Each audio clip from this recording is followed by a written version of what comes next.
গরম আর আর্দ্রতার জোড়া ধাক্কায় কার্যত নাজেহাল রাজ্যবাসী। সকাল থেকে রাত পর্যন্ত ঘাম ঝরছে অবিরাম। বাড়ির বাইরে বেরোলেই যেন গরম হাওয়ার চাদর শরীরকে ঘিরে ধরছে। আর তার উপর বাতাসে জলীয় বাষ্পের পরিমাণ বেশি থাকায় অস্বস্তি আরও বেড়ে যাচ্ছে। অনেক জায়গাতেই মাঝে মধ্যে মেঘ জমছে ঠিকই, কোথাও কোথাও আবার স্থানীয়ভাবে ঝড় বৃষ্টিও হচ্ছে। কিন্তু সেই বৃষ্টি সাময়িক স্বস্তি দিলেও দীর্ঘস্থায়ী আরাম মিলছে না। বৃষ্টি থামার কিছুক্ষণের মধ্যেই আবার ফিরে আসছে সেই ভ্যাপসা গরম। ফলে সাধারণ মানুষের দৈনন্দিন জীবনযাত্রা বেশ কঠিন হয়ে উঠেছে। আর ঠিক এই পরিস্থিতিতে আগামী কয়েকদিনের আবহাওয়া ঠিক কেমন থাকবে তা নিয়ে স্বাভাবিকভাবেই মানুষের মধ্যে কৌতূহল বাড়ছে। বিশেষ করে স্কুল কলেজের পড়ুয়া, অফিস যাত্রী, ব্যবসায়ী থেকে শুরু করে কৃষক প্রত্যেকেই জানতে চাইছেন কবে মিলবে গরম থেকে মুক্তি, কবে রাজ্যে প্রবেশ করবে বর্ষা। আর সেই প্রশ্নেরই উত্তর দিয়েছে আলিপুর আবহাওয়া দপ্তর। আবহাওয়া দপ্তরের সর্বশেষ পূর্বাভাস বলছে, জুন মাসে প্রথম সপ্তাহে দক্ষিণবঙ্গের মানুষকে আরও কিছুদিন গরম আর অস্বস্তিকর এই আবহাওয়ার সঙ্গে লড়াই করতে হবে। আগামী কয়েকদিন তাপমাত্রা ধীরে ধীরে বাড়ার সম্ভাবনা রয়েছে। সেই সঙ্গে বাতাসে আর্দ্রতার পরিমাণও বেশি থাকবে। ফলে গরমের অনুভূতি প্রকৃত তাপমাত্রার থেকেও অনেকটা বেশি হতে পারে। আবহাওয়াবিদদের মতে বর্তমানে দক্ষিণবঙ্গের ওপর দিয়ে উল্লেখযোগ্যভাবে কোনো শক্তিশালী আবহাওয়া ব্যবস্থা সক্রিয় নেই, যা বড়সড় বৃষ্টির পরিস্থিতি তৈরি করতে পারে। আর সে কারণেই আগামী কয়েকদিন বজ্রবিদ্যুৎ সহ বিক্ষিপ্ত বৃষ্টির সম্ভাবনা খুবই কম। কোথাও কোথাও স্থানীয়ভাবে মেঘ তৈরি হয়ে হালকা বৃষ্টি বা ঝড় হতে পারে, কিন্তু তা গোটা অঞ্চলের জন্য বড় কোনো স্বস্তি বয়ে আনবে না। অন্যদিকে উত্তরবঙ্গের আবহাওয়ার ছবিটা কিছুটা আলাদা। সেখানে ধীরে ধীরে সক্রিয় হতে শুরু করেছে প্রাক বর্ষার পরিস্থিতি। আবহাওয়া দপ্তর বলছে, জুন মাসে প্রথম সপ্তাহ থেকে উত্তরবঙ্গের বিভিন্ন জেলায় বৃষ্টির পরিমাণ বাড়তে পারে। বিশেষ করে পাহাড়ি এবং সংলগ্ন এলাকাগুলোতে ঝড় বৃষ্টির কার্যকলাপ ক্রমশ বৃদ্ধি পাওয়ার সম্ভাবনা রয়েছে। মঙ্গলবার থেকে উত্তরবঙ্গের বেশ কয়েকটি জেলায় আবহাওয়ার পরিবর্তনের ইঙ্গিত মিলেছে। দার্জিলিং, কালিম্পং, জলপাইগুড়ি জেলায় বজ্রবিদ্যুৎ সহ ঝড় বৃষ্টির সম্ভাবনা রয়েছে। দিনের বিভিন্ন সময়ে আকাশ মেঘলা হতে পারে। বিকেল বা সন্ধ্যের দিকে তাই বৃষ্টি নামতে পারে। পাহাড়ি এলাকায় কোথাও কোথাও মাঝারি বৃষ্টিও হতে পারে বলে মনে করা হচ্ছে। বুধবার পরিস্থিতি আরও বিস্তৃত হতে পারে। উত্তরবঙ্গের ওপরের 5টি জেলাতে ঝড় বৃষ্টির সম্ভাবনা রয়েছে। আবহাওয়া দপ্তরের পূর্বাভাস বলছে, দার্জিলিং, কালিম্পং, জলপাইগুড়ি, আলিপুরদুয়ার আর কোচবিহার এই 5 জেলায় বজ্রবিদ্যুৎ সহ বৃষ্টি হওয়ার সম্ভাবনা একেবারে বেশি এবং সেখানে বৃষ্টির একটা অনুকূল পরিবেশ তৈরি হয়েছে। ফলে এই এলাকাগুলোতে বসবাসকারী মানুষদের সতর্ক থাকার পরামর্শ দিচ্ছে আবহাওয়া দপ্তর। আবহাওয়াবিদরা বলছেন, বুধ আর বৃহস্পতিবার থেকে উত্তরবঙ্গে বৃষ্টির সম্ভাবনা আরও বাড়বে। বিশেষ করে বৃহস্পতিবার থেকে কয়েকটি জেলায় ভারী বৃষ্টির পূর্বাভাস রয়েছে। পাহাড়ি এলাকায় বৃষ্টি বেশি হওয়ার কারণে কোথাও হয়তো জল জমতে পারে, কোথাও বা ছোটখাটো ধস নামতে পারে। ফলে যোগাযোগ ব্যবস্থার একটা সাময়িক যে বিঘ্ন পরিস্থিতি, সেটা সৃষ্টি হওয়ার একটা আশঙ্কা উড়িয়ে দেওয়া যাচ্ছে না। তাই পর্যটক আর যারা স্থানীয় বাসিন্দা, তাদের আবহাওয়ার আপডেটের দিকে অবশ্যই নজর রাখার পরামর্শ দেওয়া হচ্ছে। উত্তরবঙ্গে যখন একেবারে বৃষ্টির সম্ভাবনা বাড়ছে, তখন দক্ষিণবঙ্গে কিন্তু ঠিক উল্টো ছবি দেখা যাচ্ছে।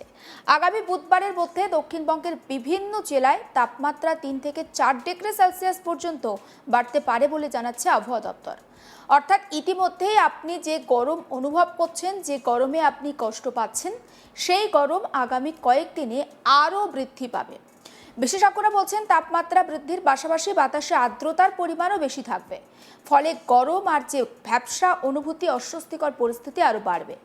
অনেক সময় থার্মোমিটারে তাপমাত্রা হয়তো আবহাওয়ার তাপমাত্রা দেখাতে পারে 35 বা 36 ডিগ্রি সেলসিয়াস, কিন্তু বাতাসে আর্দ্রতার পরিমাণ বেশি থাকায়, জলীয় বাষ্পের পরিমাণ বেশি থাকায় সেই তাপমাত্রা আপনি 40 ডিগ্রি অনুভব করবেন। ফলে একটা হাঁসফাঁস নাজেহাল অবস্থার মধ্যে দিয়ে আপনাকে যেতে হবে। আর সে কারণেই দুপুরের দিকে, অর্থাৎ বেলা 11টার পরে যদি খুব প্রয়োজনীয় কাজ না থাকে, তাহলে মানুষকে বাইরে যতটা সম্ভব না বেরোনোর পরামর্শ দিচ্ছেন আবহাওয়াবিদরা। কারণ মানুষ দ্রুত ক্লান্ত হয়ে পড়ছেন। ওই সময়টাতে বাচ্চা থেকে শুরু করে যারা বয়স্ক রয়েছেন, তাদেরকে কিন্তু ঘরে থাকার কথা বলা হচ্ছে। দক্ষিণবঙ্গে যেমন কলকাতা, হাওড়া, হুগলি, উত্তরা, দক্ষিণ 24 পরগনা, পূর্ব আর পশ্চিম মেদিনীপুর, নদিয়া, মুর্শিদাবাদ, পূর্ব পশ্চিম বর্ধমান, বীরভূম সহ একাধিক জায়গায় আগামী কয়েকদিন গরমের যে প্রভাব বা দাপট, সেটা বজায় থাকবে। বৃষ্টির সম্ভাবনা ভীষণই কম। ফলে স্বস্তির আশা আপাতত কম বলেই মনে করছেন আবহাওয়াবিদরা। আবহাওয়া দপ্তর বলছে আগামী 5ই জুন পর্যন্ত দক্ষিণবঙ্গে কোনো রকমভাবে ঝড় বৃষ্টির উল্লেখযোগ্য কোনো সম্ভাবনা নেই। ফলে গরম এবং অস্বস্তিকর আবহাওয়া আরও কিছুদিন চলতে পারে, বিশেষ করে দুপুর 12টা থেকে বিকেল 4টে। এই সময়টা বাইরে বের হলে রোদের তেজ আর ভ্যাপসা গরম আপনাকে বেশ ভোগাবে। আবহাওয়াবিদরা পাশাপাশি আবহাওয়ার এই যে বিশেষ খামখেয়ালিপনা এবং তীব্র গরম, তার জন্য যেমন মানুষকে সতর্ক থাকার পরামর্শ দিচ্ছেন, পাশাপাশি চিকিৎসকরাও কিন্তু এই ওয়েদারে মানুষজনকে সতর্ক থাকার পরামর্শ দিচ্ছেন। তারা বারবার বলছেন পর্যাপ্ত জল পান করুন। হ্যাঁ, এসিতে আপনি থাকতে পারেন, কিন্তু এসিতে থাকলেও আপনার ডিহাইড্রেশন হওয়ার সম্ভাবনা রয়েছে, তাই পর্যাপ্ত জল পান করুন। অবশ্যই ভারী খাবার যতটা সম্ভব এড়িয়ে চলুন। সরাসরি রোদ এড়িয়ে চলুন। হালকা সুতির জামা কাপড় পরুন। বাইরে বেরোলে অবশ্যই সানগ্লাস কিংবা হালকা সুতির জামা আর ছাতা সঙ্গে রাখবেন। প্রয়োজনে টুপিও আপনি ব্যবহার করতে পারেন। ঠিক যেমনটা বলছিলাম, শিশু, প্রবীণ এবং অসুস্থ যারা রয়েছেন তাদের ক্ষেত্রেও এই সময়টা বিশেষভাবে সতর্ক থাকার পরামর্শ দেওয়া হচ্ছে। এদিকে শহর কলকাতার আবহাওয়া কিন্তু সকালের দিকে বেশ কিছুটা আজকে রোদের তেজ একেবারে সকাল থেকেই প্রখর লক্ষ্য করা গেছে। মঙ্গলবার কলকাতার পার্শ্ববর্তী এলাকার আকাশ হয়তো আংশিক মেঘলা থাকলেও থাকতে পারে, কিন্তু আপেক্ষিক আর্দ্রতা বেশি থাকার কারণে জলীয় বাষ্পের পরিমাণ বেশি থাকার কারণে আপনাকে ভোগাবে। দিনের শুরুতে রোদ থাকলেও সময়ের সঙ্গে সঙ্গে আকাশে মেঘের আনাগোনা বাড়তে পারে। তবে সারাদিনের আবহাওয়া মূলত গরম আর আর্দ্রতাপূর্ণ থাকবে।